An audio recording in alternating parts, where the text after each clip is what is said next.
Aşağı ətraflarda bildiyimiz kimi varikoz xəstəliyi ən çox qadınlarda rast gəlinir. Lakin hardasa onun bir nisbətində kişilərdə də bunu görmək olar.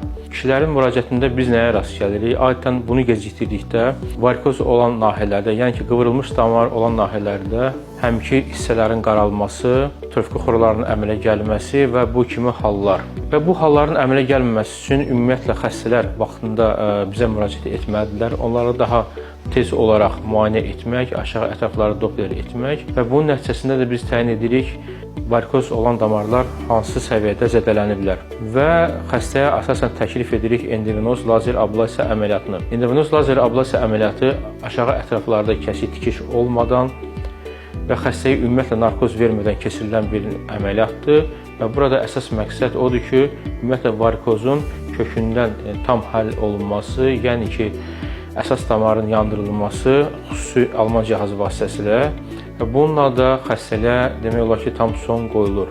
Və üzdə görsənən digər qıvrım şəkli damarlar, digər metodlar minifilobektomiya və skelet terapiya vasitəsilə həll edilir. Buna görə klinikamıza müraciət edin, sizə vaxtında köməkli göstərə bilək. Həyat gözəldir, onu xəstəliklərə qurban verməyin.